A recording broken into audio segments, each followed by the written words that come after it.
온 땅이여 여호와께 노래하며 그의 구원을 날마다 선포할지어다. 그의 영광을 모든 민족 중에 그의 기이한 행적을 만민 중에 선포할지어다. 여호와는 위대하시니 지극히 찬양할 것이요 모든 신보다 경외할 것이며 만국의 모든 신은 헛것이나 여호와께서는 하늘을 지으셨도다. 존귀와 위엄이 그의 앞에 있으며 능력과 즐거움이 그의 처소에 있도다. 여러 나라의 종족들아 영광과 권능을 여호와께 돌릴지어다. 여호와께 돌릴지어다. 아멘. 우리 하나님 참 좋으신 하나님입니다. 믿습니까? 우리 하나님은 좋으신 하나님만이 아니고 우리 하나님은 사랑이 많으신 하나님이세요. 근데 우리 하나님은 또한 구원자 하나님이십니다. 사랑의 극치에 달하는 모습이 바로 구원자 하나님인 것이죠. 하나님과 예수님에 대하여 이야기할 때 가장 많이 듣는 말이 구원자입니다. 성경에도 구원이라는 단어가 참 많이 나옵니다. 신약 성경에서 154번이나 나오고요. 구약 성경에서 387번이나 나옵니다. 물론 이 구원이라고 하는 단어가 늘 하나님이나 예수님과 연결시켜서 쓰여진 것은 아니었습니다. 어떤 경우에는 어려움에서 구원해 달려고 할 때 구원이라는 단어를 쓰게 되었고요. 어떤 경우에는 왕이 전쟁에서 구원해 달려고 했을 때에 썼던 단어이기도 합니다. 구원이라는 단어가 많이 사용되기 때문에 중요한 단어이기도 하지만 또한 자주 사용되는 단어이기에 우리가 그 의미를 잊을 때가 있습니다. 구원자 하나님은 어떤 하나님인가? 오늘 짧은 말씀 시간에 구원이라는 의미를 다 다룰 수가 없습니다. 그러나 하나님과 그리고 예수님과 연결해서 구원이라는 의미를 생각해 보기 원합니다. 우리는 관계의 하나님에 대하여 말씀을 듣고 있습니다. 지난주의 제목이 무엇이었는지 기억하시나요? 네, 지난주에는 친구의 하나님이었습니다. 그 전주에는요, 왕이신 하나님. 그 전주에는 여기까지 주인이신 하나님. 잘 맞췄습니다. 하나만 더요. 그 전주에는 용사이신 하나님. 잘 맞추셨네요. 근데 오늘은 구원자 하나님입니다. 구원자 하나님에 대하여 몇 가지를 생각해 보기 원하는데요. 왜 구원인가? 그리고 어디에서부터 구원인가? 그리고 하나님은 누구를 구원하시는가? 그리고 하나님을 구원받은 백성들을 어떻게 살해하는가? 아니 어떻게 살 수밖에 없는 것인가? 이 부분의 말씀을 듣기를 원합니다. 왜 우리는 구원자 하나님이 필요할까요? 오늘 본문 말씀은 다윗 왕이 하나님의 궤, 언약궤죠. 법궤가 다윗성으로 들어오는 것을 보면서 그는 말로 형용할 수 없는 기쁨으로 채워지게 됩니다. 그는 하나님을 기쁘시게 하고 싶은 삶을 살고 싶었어요. 내가 어떻게 하면 하나님을 기쁘게 할 것인가? 그래서 성경이 다윗을 이야기할 때에 다윗은 전심으로 하나님을 섬겼다라고 그렇게 이야기를 해요. 근데 성경에 또한 다윗이 전심으로 하나님을 섬겼는데 하나님을 사랑하고 섬겼던 다윗에게 죄를 한 가지 지적합니다. 그러면 다윗은 죄를 하나만 지었을까요? 아니겠죠. 여러 가지 죄를 지었음에도 불구하고 성경은 다윗의 잘못을 한 가지 부각시킵니다. 무슨 죄인지 아십니까? 바로 우리아와 관계되는 죄였습니다. 성경에 어디에 나오죠? 열왕기상 15장 5절입니다. 이는 다윗이 헷사람 우리아의 일 외에는 평생에 여호와 보시기에 정직하게 행하고 자기에게 명령하신 모든 일을 어기지 아니하였습니다. 놀라운 모습이죠. 다윗이 하나님 앞에 평생 동안 정직하게 행하고 모든 일을 어기지 않았다. 정말 그랬을까요? 다윗은 우리아의 사건 외에는 죄를 지은 적이 없었습니까? 성경은 그렇게 이야기하지 않아요. 나중에 인구조사할 때도요, 하나님이 굉장히 싫어하셨어요. 하나님이 격동하시고 노하셨다고 되어 있습니다. 후궁들을 들어올 때 하나님이 기뻐하지 않았어요. 밧세바와 사건을 하나님이 기뻐하지 않았어요. 그럼에도 불구하고 왜 이 사건만을 성경은 기록했을까? 그리고 이 사건 외에는 평생의 여호와 보시기에 정직하게 행했다는 말을 썼을까요? 아마 여기에는 이유가 있다고 생각을 합니다. 이 사건이 너무나도 큰 사건이기도 하지만 다윗의 진정한 회개의 모습을 보여주는 사건은 이 사건 이후에만 나타납니다. 나단 선지자가 와서 죄를 지적했을 때에 하나님 앞에 철저하게 무릎을 꿇고 회개한 사건이 바로 이 사건이었어요. 이것을 부각시키기 위해서 그랬다는 것이죠. 죄의 모습보다 더 큰 것은 무엇이었냐면 회개의 모습이었어요. 하나님이 이것을 좀 부각시키고 싶었던 모습이었습니다. 다윗의 삶 속에 진정한 구원자의 모습을 깨달을 때가 바로 이때였다고 생각을 합니다. 자기 자신의 무능력함과 자기 자신의 죄성을 보았던 것이었습니다. 다윗은 하나님을 찬양하고 싶어 했고 하나님 앞에 기도하고 하나님을 기쁘시게 하려고 하는 마음이 자기의 마음속에 있었어요. 그럼에도 불구하고 그의 마음속에 철저하게 보여주는 것은 무엇이었냐면 죄성이었습니다. 마음속에 있었던 죄성이었는데 이 마음속에 있었던 죄성을 바라보면서 그에게 필요했던 것은 무엇이었냐면 구원자 하나님이었습니다.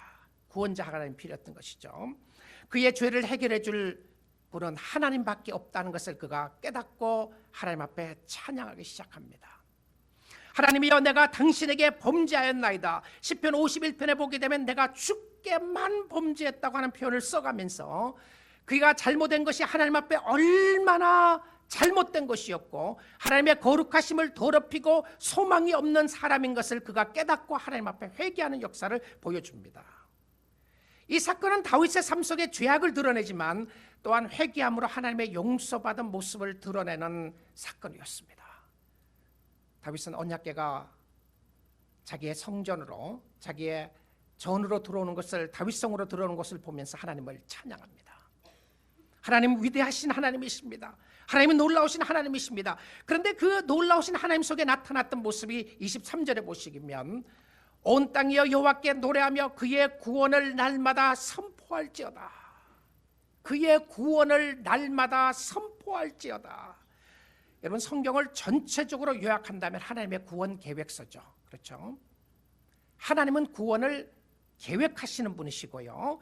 예수님은 그 구원을 완성하는 분이시고 성령님은 그 구원을 우리의 삶 속에 적용하는 분으로서 삼위일체입니다.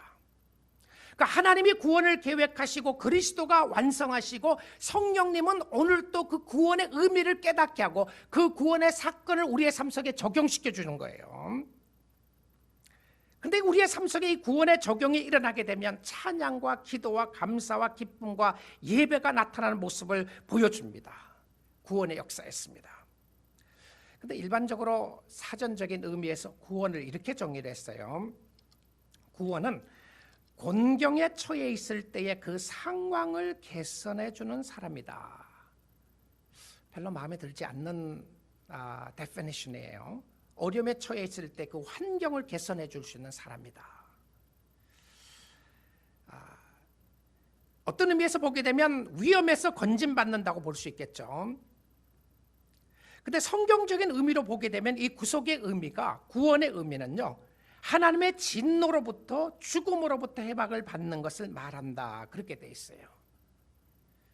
김세윤 박사님의 책 구원이란 무엇인가에서 그런 구원을 이렇게 정의를 했어요.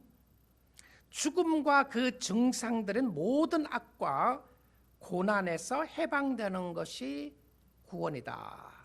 죽음과 악과 고난에서 해방되는 것이 구원이다. 그리고는 계속해서 이야기합니다. 우리가 구원을 받아야 할 이유는 이렇게 죽음과 그 증상들은 악과 고난의 병에 걸려있기 때문이다. 고난병에 걸려있고 죽음의 병에 걸려있기 때문에 그렇다. 그런데 우리의 삶 속에 진정한 구원자가 필요함을 보여줍니다. 세상적으로 이야기를 하면 구원이라는 이야기를 굉장히 남용해서 사용하는 경우를 보게 되는 것이죠. 여러분 야구를 좋아하시는 분들은 야구 스타링 피처들이 있습니다. 야구에 처음 이제 던지는 투수가 있고요. 그 중간에 나오는 사람들을 투수를 가리켜서 뭐라고 이야기하냐면 구원 투수라고 그래요. 근데 미국에서는 reliever라고 그러죠. 그 reliever 다음에 나오는 마지막 나오는 투수를 주로 closer이라고 그럽니다. 마지막 문을 잠근다 이런 표현인데요. 여러분 이렇게 생각해 보시면 됩니다. I don't need a savior. 나는 구원 투수가 필요 없어. 그러면 투수가 100%다 잘하면 되는 거예요. 근데 어떨 때는 잘하다가 어떨 때는 못하는 경우들이 있어요. 그래서 중간 개투 구원 투수가 나옵니다. 근데 그 구원 투수가 나오고 마지막 클로저가 게임을 이기게 되면 뭐라고 그러냐면 세이브를 했다 이렇게 이야기해요. 구원을 이루었다, 완성했다고 그럽니다.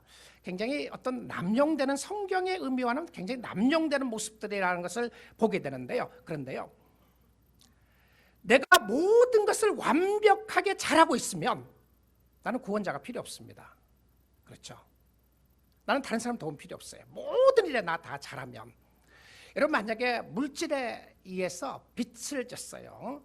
근데 누군가가 나의 빚을 갚아줄 수 있는 사람이 있다면 그 사람이 나를 도와준 거예요. 저 사람이 나를 구했다 이렇게 표현할 수도 있어요.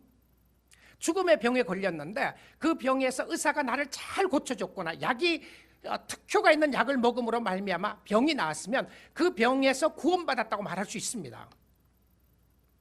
그런데 내가 건강하고 나는 아무런 도움이 필요 없다면 여러분 구원자가 필요 없어요. 근데 성경이 이야기할 때 구원이라고 이야기하는 모습들을 무엇으로 보느냐 하면 영적인 죄로부터의 구속을 이야기하는 거예요. 근데 이 표현을 성경은 우리가 집을 떠난 탕자의 비유로 설명을 했어요. 아버지의 품을 떠났는데 그 다음부터 상황이 어렵게 되게 되고요, 방황하기 시작합니다. 길을 잃은 양의 비유를 설명을 하면서 구원을 받아야 하는 것은 길을 잃었기 때문이라고 그래요. 근데 스스로 찾아갈 수 있는 능력이 없는 거예요. 아버지를 잊어버린 거예요. 아버지가 누군지 모르는 거예요. 우리 집을 어떻게 가야 되는지 모르는 거예요. 여러분 요즘 현대인들이 많이 두려워하는 병 중에 하나가 암병. 근데 사실 암병보다 사람들이 더 두려워하는 병이 있죠. 뭔지 아시죠? 치매입니다. 치매요. 근데 치매를 걸려갖고요, 내가 내 사랑하는 아내를 알아보지도 못하고 남편을 알아보지도 못하고 사랑하는 자녀들을 알아보지 못하는 거예요. 내가 지금 누군지 뭐 하는지 지금 밥을 먹었는지, 여러분 그런 굉장히 심각한 치매가 걸려있는 사람들이 있을 수 있어요. 근데 모르는 거예요. 자, 이 모습을 우리가 길을 잃었다고 이야기할 때 영적 치매의 모습을 생각을 해보게 되면 하나님 아버지를 잊어버린 거예요. 그리고는 다른 사람 집에 찾아가서 이거 우리 집이라고 그러는 거예요. 문을 두드리는 거예요. 그리고 다른 사람에게 아버지라고 부르는 거예요. 여러분 이것을 우상 숭배하는 모습으로 설명한 겁니다. 길을 잃은 것이죠. 근데 치매만 걸려도 무서운 것인데 이 치매적인 모습으로 설명을 하지 않고 우리는 더 심각한 병에 걸렸음을 설명을 합니다. 에베소서 2장인데요. 그는 허물과 죄로 죽었던 너희를 살리셨도다. 그는 그리스도를 이야기하는 것이죠. 그는 허물과 죄로 죽었던 너희를 살리셨도다. 허물과 죄로 죽어가는 너희를 살린 것이 아니고요, 병이 걸려서 이제 죽을 병이 걸려가 있는 우리를 살린 것이 아니고 죽어 있었던 우리를 살렸다고 이렇게 이야기해요. 자, 근데 죽어 있었다면 아무것도 할 수 없는 사람이 아닌가, 내가 반응할 수도 없고 아무것도 할 수 없는 것이 아닌가 생각할 수 있어요. 근데 성경은 죽었다고 하는 의미가 하나님에 대해서 죽었는데 세상에 대해서는 살아있는 거예요. 그래서 영적 죽음이라고 하는 것을 우리는 알게 됩니다. 그럼 세상에 대해서 살아있게 되면 우리는 그때 무엇을 했는가? 2절입니다. 그때는 너희가 그 가운데 생하여 이 세상 풍조를 따르고 공중의 권세 잡은 자를 따랐으니 곧 지금 불순종의 아들들 가운데서 역사하는 영이라. 자, 하나님에 대해서는 죽었는데 세상에 대해서는 살아있는 거예요. 그리고 영적으로는 하나님을 따르지 않고 공중 권세 잡은 자, 곧 사단을 따라가는 거예요. 그 사단을 따라가면서 그 사단을 우리 아버지라고 부르는 거예요. 이 치매가 심각하게 걸린 겁니다. 영적 병든 상태를 이야기하는 것이죠. 자, 그러면 어떻게 되는 것인가? 3절입니다. 전에는 우리도 다 그 가운데서 우리의 육체의 욕심을 따라 지내며 육체와 마음에 원하는 것을 하여 자, 내가 내 마음대로 사는 거예요. 그러니까 육신에 원하는 대로 하나님이 원하시는 것이 아니라 내 영도 세상이 원하는 대로, 사단이 원하는 대로 육체의 욕심을 따라 행하게 되면 어떤 모습이 있게 되는 것인가? 그러면 그들은 본질상 진노의 자녀였더니, 누구의 진노였습니까? 하나님의 진노였어요. 이것은 다음 주에 우리가 보도록 할 텐데요. 자, 근데 하나님으로부터 분리되는 것이었는데 하나님과 떨어지면서 세상 권세 잡은 사단을 따라가게 된 결과가 무엇이었냐면 하나님의 진노였어요. 이것이 구원의 필연성과 당위성을 가장 잘 설명해 주는 구절 중에 하나입니다. 내가 왜 구원이 필요한가? Do I really need a savior? 내가 구원자가 필요한 것인가? 내가 건강한데 무슨 구원자가 필요하냐? 건강하면 병원에 갈 필요 없는 것이죠. 내가 돈이 있는데 무슨 돈을 빌리러 갈 것인가?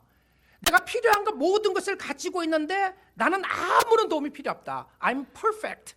나는 완전하고 나는 완벽하고 나는 모든 것을 할 수 있다. 구원자 필요 없습니다. You don't need a savior. 우리가 왜 구원자 하나님을 절대적으로 의지하지 않느냐면요, 우리는 필요 없다고 생각할 때가 많이 있는 것이죠. 그런데 성경은 우리가 구원에 대해서 이야기를 할 때에 구원자는 한 사람도 없다고 그래요. 물질이 나를 구원해 주는 거 아니고요. 야, 내가 이렇게 어렵게 사니까 우리 자녀가 내 노후를 책임져 줄 것이 아니냐. 우리 자녀가 나를 구원해 주는 것이 아니고요. 돈이 나를 구원해 주는 것이 아니고 내 친구가 나를 구원해 주는 것이 아니고요. 우리의 구원자는 하나님 한 분밖에 없어요. 하나님이 구원을 계획하시고 예수님이 그 구원을 이루시는데 호세아 13장 4절입니다. 그러나 애굽 땅에 있을 때부터, 이것은 굉장히 중요한 의미를 설명하는 거예요. 가나안 땅에서만 하나님이 구원자가 아니고요, 애굽 땅에 있을 때부터, 이방 땅에 있을 때부터 나는 네 하나님 여호와라. 나밖에 네가 다른 신을 알지 말 것이라. 나 외에는 구원자가 뭐라고요? 없느니라. 믿습니까? 나 외에는 구원자가 없느니라. 하나님의 말씀이에요. 하나님이 나 외에는 너희를 구원할 구원자가 없다. 자, 그래서 이 말씀을 신약 성경 사도행전 4장 12절은 이렇게 이야기를 합니다. 다른 이로서는 구원을 받을 수 없나니 천하 사람 중에 구원을 받을 만한 다른 이름을 우리에게 주신 일이 있느니라 없느니라? 없습니다 하였더라. 없대요. 하나님이 구원받을 수 있는 그 구원의 대상을 우리로 정하시고, 그리고 그 구원자는 하나님이시고 그 구원자는 예수 그리스도의 이름을 믿는 자들로서 구원을 완성시키시는 하나님의 아들 그리스도를 통해서 구원 역사를 일으켜 놨어요. 그러니까 하나님의 아들 예수 외에는 구원자가 없는 거예요. There's no savior apart from Christ. 그리스도 외에는 세이비어가 없는 것이었습니다. 자, 그런데 내가 구원자가 필요 없다고 생각할 때가 있어요. I don't need a savior. 나는 구원자가 필요 없어요. 그런데 우리가 어디에서부터 구원을 받았는지를 알아야 내가 구원자가 필요한지 아닌지를 알 수가 있습니다. 그래서 구약 성경에서는 구원을 어디에서부터 받았는지를 이렇게 설명을 합니다. 욥기 36장 12절에는요. 곤고와 환난에서 구원하셨다 이렇게 돼 있어요. 곤고와 고난과 환난. 아마 욥의 마음속에 있었던 부분은 하나님 내 이 고통에서, 내 이 고난에서 구원해 주시면 좋겠습니다라고 하는 의미로 생각했을 것 같아요. 고난당하는 사람은 해방이 필요했어요. 근데 정말 욥은 곤고와 환난에서만 구원받기를 원했을까요? 욥기서를 보면 그렇지 않아요. 욥이 정말 사모했던 것이 있습니다. 내가 나의 육신의 몸을 벗은 이후에는 내가 하나님을 배우리라 부활했어요. 영적으로 하나님을 볼 것을 사모했던 모습을 보여줍니다. 창세기 45장 5절에 보게 되면 요셉이 자기 형들에게 하나님께서 생명을 주시려고 구원하셨다 이런 말씀을 썼어요. 물론 여기서 생명을 양식이라고도 볼 수 있습니다. 하나님이 양식을 주셔서 생명을 유지하기 위해서 구원하셨다. 사무엘상 7장 8절에 보게 되면 이방 사람들의 손에서 특별히 블레셋에서 구원하셨다. 여러분, 블레셋의 전쟁은 영적 전쟁을 의미했어요. 전쟁에 승리하게 될 것이고 블레셋이 아무리 강해도 블레셋에서 하나님이 구원하신다, 이렇게 되어 있습니다. 사무엘상 10장 19절에서는요 재난과 고통에서 구원하셨다고 되어 있고요, 다니엘서 6장 20절에서는 사자굴에 들어갔을 때에 하나님께서 사자들의 위험에서 우리를 구원하여 주실 것이다, 이렇게 이야기했어요. 그리고 시편 68편 20절에는 사망에서 구원해 주신다. 여러분 여기에 포함되지 않는 사람이 있으시나요? 나는 환난도 없고, 나는 고난도 없고, 나는 어려움도 하나도 없고, 나는 생명을 늘 보장하고 있고, 나는 위험도 없고, 나는 죽지 않을 것이다, 이런 사람이 있습니까? 여러분, 이 모든 일에 있어서 우리의 영적 회복과 축복과 도움을 주시는 분은, 구원자는 하나님이신 줄 믿습니다. 사랑하는 성도 여러분, 고난 가운데 있으십니까? 구원을 받아야 하는데요, 구원은 죽고 난 이후에 받는 것 아닙니다. 그것만 아니에요. 지금 필요한 것입니다. 지금 어려운 데 가운데 있을 때에 구속자가 필요한 것이죠. 여러분의 구속자는 살아계시고요, 여러분의 구속자는 지금도 함께 하시고, 여러분의 구속자는 여러분의 심령을 회복시킬 수 있고, 여러분의 삶 속에 소망을 주시는 하나님이신 줄 믿습니다. 그래서 그를 의지하십시오. 구원받은 백성은 구원을 베풀어 주신 하나님을 의지하며 사는 사람이에요. 자, 그런데 우리의 구원자이신 하나님은 누구를 구원하시나요? 누구를 구원하시죠? 하나님은 세상의 모든 사람 구원하시나요? 하나님은 사랑의 하나님이시고, 하나님은 자비가 무한하신 하나님이시기에 세상의 모든 사람을 하나님이 결과적으로 다 구원하실 것이다. 혹시 그렇게 믿는 사람이 있으시나요? 그건 내가 복음 믿는 겁니다. 누가 복음이 아니고요, 내가 복음이에요. 성경에 그렇게 적혀 있는 것이 없어요. 근데 성경은 누가 구원을 얻게 되는지에 대해서 구체적으로 설명을 하는데요, 하나님과의 인격적인 관계가 있는 사람이었습니다. 그런데 구약 성경에서 누가 구원받을 수 있는가에 대한 이야기를 몇 군데서 말하고 있어요. 시편 76편 9절입니다. 곧 하나님이 땅의 모든 누구를요? 온유한 자를 구원하시려고 심판하러 일어나신 때로다. 하나님이 누구를 구원하시느냐 하면 온유한 사람을 구원하신다라고 되어 있습니다. 온유한 사람을. 시편 86편 2절에는요, 나는 경건하오니 내 영혼을 보존하소서. 내 주 하나님이여, 주를 의지하는 종을 구원하소서. 누구를 구원하신다고요? 주를 의지하는 사람을, trusting God, 하나님을 trust하는 사람을 구원하신대요. 이사야 30장 15절입니다. 주 여호와 이스라엘의 거룩하신 이가 이같이 말씀하시되 너희가 돌이켜 조용히 있어야 구원을 얻을 것이요. 자, 돌아가서 조용히 있는다. 하나님 앞에서 잠잠하게 있는 것을 이야기하는 것입니다. 하나님께로 돌아가고 하나님 앞에 잠잠히 있는 사람인데, 그 잠잠히 있는 사람은 누구냐면 잠잠하고 신뢰하여야 힘을 얻을 것이거늘 너희가 원하지 아니하고.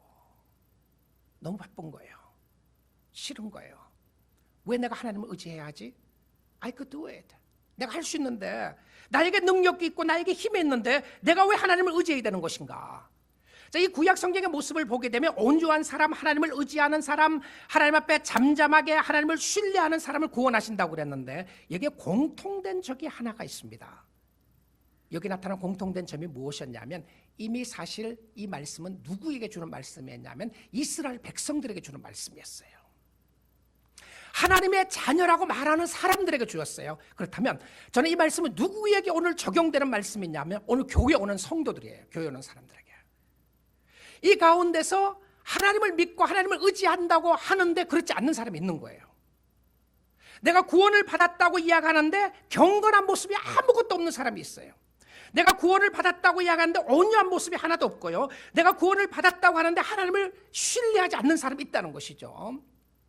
그러면 하나님이 구원하시는 사람의 모습은 어떤 모습인가 하면 온유한 모습이고요, 하나님을 전적으로 신뢰하는 모습이고요, 하나님을 기다리는, 하나님 앞에 엎드려 있는 사람이 구원받은 백성의 모습이었습니다. 그런데 이 신약 성경에 와서는 이 구원의 역사를 예수 그리스도가 완성을 하시는데요, 하나님의 본체가 되시고 하나님의 형상이신 예수님이 오신 목적이 무엇이었냐면 많은 목적들 중에서요, 구원입니다. 마태복음 1장 21절에 예수님이 태어나시기 이전에 예수님의 이름을 가르쳐 주셨어요. 아들을 낳으리니 이름을 예수라 하라. 이는 그가 자기 백성을 그들의 죄에서 구원할 자이심이라 하니라. 그러니까 예수의 이름의 뜻은 자기 백성을 그들의 죄에서 구원할 자이다. Savior이에요. Savior. 어디에서부터? 죄로부터. 누구를? 자기 백성을. 하나님을 사랑하고 하나님을 섬기고 하나님의 잃어버렸던 자녀들에게 하나님이 주시는 은혜와 축복을 이야기를 하면서요, 자기 백성을 저들의 죄에서 구원할 자이다. 우리를 죄에서 구원할 자는 예수 그리스도밖에 없습니다. 왜 우리가 담대하게 주님을 섬겨야 하고, 왜 우리가 예수님을 사랑해야 하고, 왜 우리가 예수님 앞에 나가야 되느냐 하면, 우리의 영혼을 구원할 수 있는 자는, 우리를 죄 가운데서 구원할 수 있는 자는 하나님의 아들 예수밖에 없어요. 만약에 다른 구원자가 있으면 거기 가면 돼요. 교회 오는 거 너무 힘드시고요, 하나님 섬기는 거 너무 힘드시면 다른 방법이 있으면 거기 가면 되는데, 여러분 아무리 힘들어도요 다른 방법 없어요. 구속자가 또 있는 거 아니에요. 우리는 스스로 구속 못합니다. 내가 랜섬을 하지 못해요. 누군가는 나의 죄를 위해서 pay price, 돈을 값을 지불해야 되는데 나에게 값을 지불할 수 있는 아무런 근거가 없어요. 여러분이 아무리 선행을 많이 하고, 여러분이 아무리 잘났고, 여러분이 아무리 똑똑하고, 여러분 누구보다도 의롭게 산다고 할지라도요, 나는 저 사람보다 의로워. 오케이. 그런데 그렇다고 할지라도 여러분 스스로 구원할 수 있는 사람은 한 사람도 없습니다. 우리를 구원할 수 있는 분은 살아계신 하나님, 또 예수 그리스도밖에 없는 줄 믿습니다. 자, 그러면 내가 어떻게 해야 되는가? What must I do? 내가 뭘 해야 되죠? 내가 구원받기 위해서 어떻게 해야 되는 것입니까? 사도행전 16장입니다.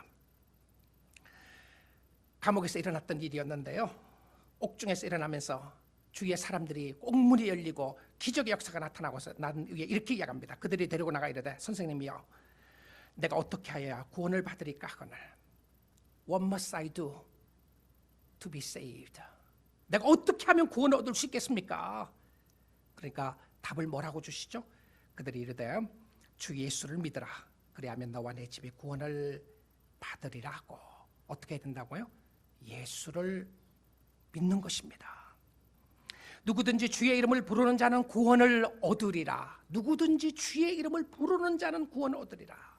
여러분 오늘 또 하나님의 이름을 부르시고 예수 그리스도의 이름을 부르시면 구원의 역사가 여러분의 심령 가운데 이미 역사하고 계시는 줄 믿습니다. 주의 음성이 들리거든 주께로 가십시오. 자비한 주께서 부르시네 부르시네 부르시네. 사랑의 햇빛을 외안받고 점점 더 멀리 가나.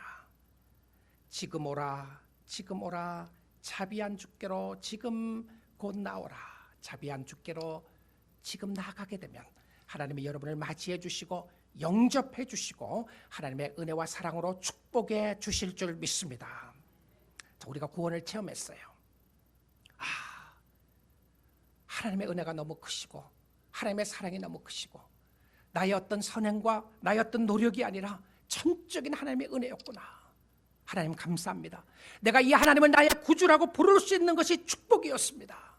이렇게 말을 하고 고백하는 사람은 어떻게 살아야 되는 것인가요? 아니 어떻게 살 수밖에 없죠. 성도는 누구인가요? 성도는 어떻게 살게 돼 있습니까? 우리는 자꾸 이렇게 생각할 때가 있어요. 내가 어떤 일을 하려고 하는 일 중심으로 생각할 때 있습니다. 성도는 이 일을 하고 저 일을 하고 봉사하고 헌신하고 이 일을 하고 일을 생각하기가 쉬운데요.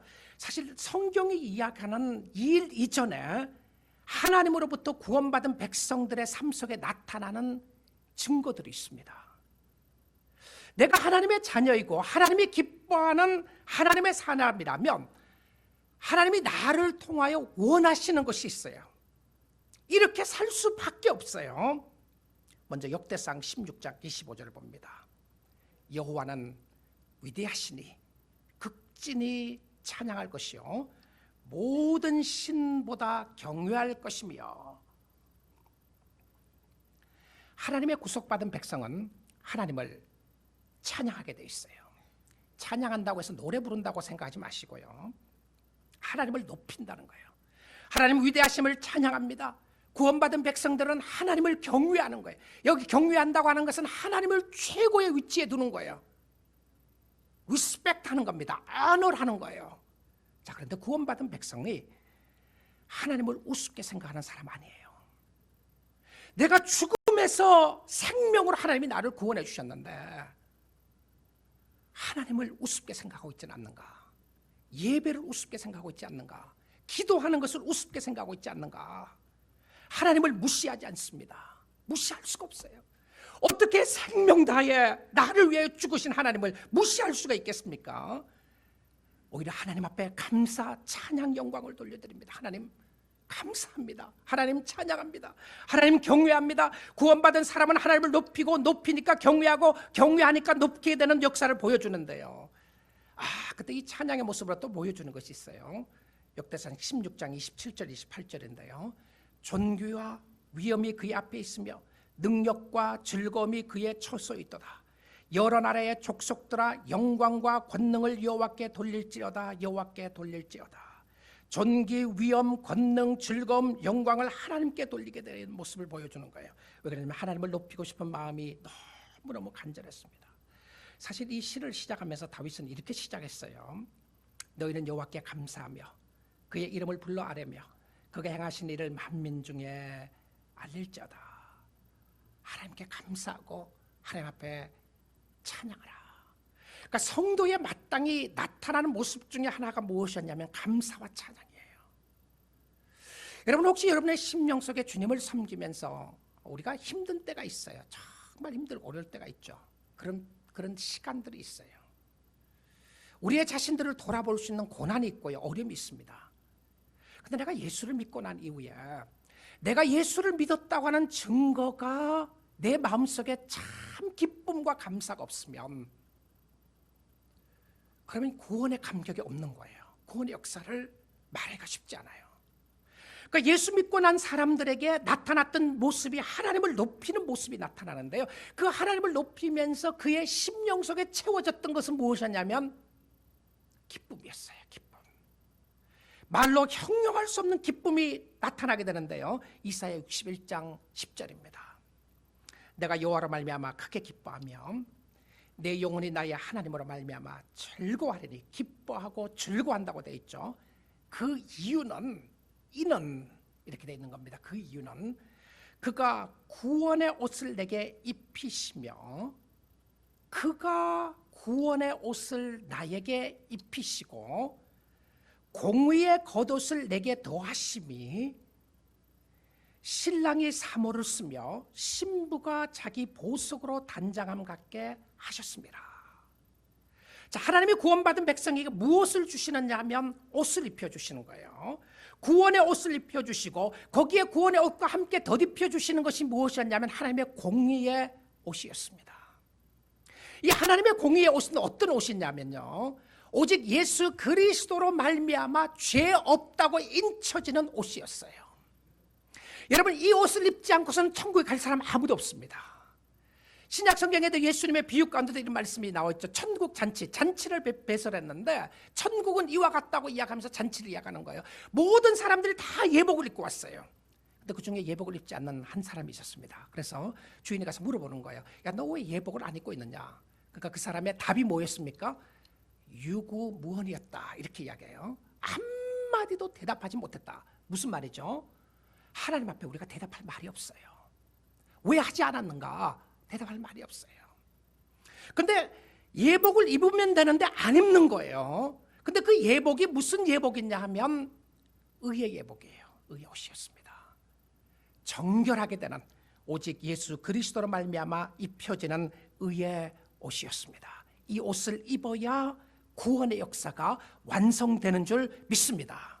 그러니까 성도들이 내가 성도라고 인침받았던 것은 나의 행위에 근거하는 것이 아니라 오직 믿음에 근거하는 것이고요. 그 믿음에 근거하는 것은 하나님의 은혜요 축복인 줄 믿습니다. 그런데 이 은혜를 받은 사람 속에 나타나는 것이 기쁨과 감사함이에요. 너무너무 기쁜 거예요. 너무 감사한 것이죠. 성 어거스틴이 예수님을 만나고 난 이후의 모습을 이렇게 표현을 했어요. 하나님의 은혜를 깨닫고 난 후에 오는 탁월한 기쁨이 있었다. 이 탁월한 기쁨을 영어 성경에는 영어 표현에서 이렇게 했어요. sovereign joy였다. 이렇게 했습니다. sovereign joy. 절대적인 기쁨이었다. God is sovereign. 하나님이 절대 주권자다. 이런 표현이잖아요. 근데 이 어거스틴이 표현했던 모습은 그에게 있었던 기쁨은 sovereign한 하나님만이 줄 수 있는 탁월한 기쁨이었다. 이 지상 최고의 기쁨이 유산이다. 하나님의 은혜를 지상 최고의 기쁨으로 본 것이었어요. 나의 삶 속에 말로 형용할 수 없는 은혜와 축복을 주신 하나님을 바라보면서 내 환경과 상황과 여러 가지 어려운 가운데 있음에도 불구하고 하나님이 주시는 기쁨이 있는 거예요. 구원받은 백성에게 주어진 기쁨이 있었습니다. 근데 이 기쁨을 그는 이렇게 이야기한 거예요. 이 기쁨이 있게 되면 어떤 모습이 있는가? 이 기쁨을 단순히 감정적으로만 보지 않았습니다. 나에게 기쁨이 있는가 보다. 나에게 감사가 있는가 보다. 기뻐하고 싶을 때 기뻐하고 감사하고 싶을 때 감사하고 찬양하고 싶을 때 찬양했던 모습이 아니라 그런 하나님이 주시는 탁월한 기쁨이 있을 때에 이런 모습으로 이야기를 했습니다. 그는 이 한 가지만으로도 탁월한 기쁨이에요. 그는 성욕과 철학적 교만에 평생도록 예속된 삶에서 벗어날 수가 있었다. 무슨 말씀인지 아시죠? 하나님이 주신 탁월한 기쁨은 그의 삶을 송두리째 사로잡았는데 그 사로잡으면서 그의 삶 속에 어떤 역사가 일어났냐면 able to resist the temptation. 유혹을 물리칠 수 있는 역사가 있었던 거예요. 성적인 유혹을 물리칠 수 있는 역사가 있었고요. 그의 삶 속에 있었던 교만의 역사를 물리칠 수 있는 역사가 있었습니다. 근데 그 역사가 무엇이었냐면 하나님의 주시는 기쁨이었어요. 그래서 그는 이렇게 이야기합니다. 탁월한 기쁨에 사로잡힌 포로였다. 나는 하나님의 기쁨에 사로잡힌 포로였는데 그 이후에 어거스틴은 하나님 앞에 이런 기도를 드립니다. 하나님, 당신은 내게서 그 무익한 쾌락들을 몰아내셨습니다. 참된 최고의 기쁨이신 주님, 당신은 그러한 것들을 몰아내시고 그 자리를 대신하셨습니다. 이것이 하나님의 은혜였습니다. 하나님의 은혜를 만끽한 사람은 탁월한 기쁨이 있는 사람이었고요. 그 은혜에 감사하여 찬양하는 사람이었습니다. 사랑하는 우리 뉴라이프 가족 여러분, 또 이 말씀을 듣고 있는 모든 주의 백성 여러분, 여러분의 심령 속에 탁월한 기쁨이 있기를 주님의 이름으로 축복드립니다. 하나님만이 주실 수 있는 기쁨이었어요. 절망 가운데 있으시나요? 낙심하고 있습니까? 삶이 너무 힘들고 어려우시나요? 어려운 문제들이 가득 차 있습니까?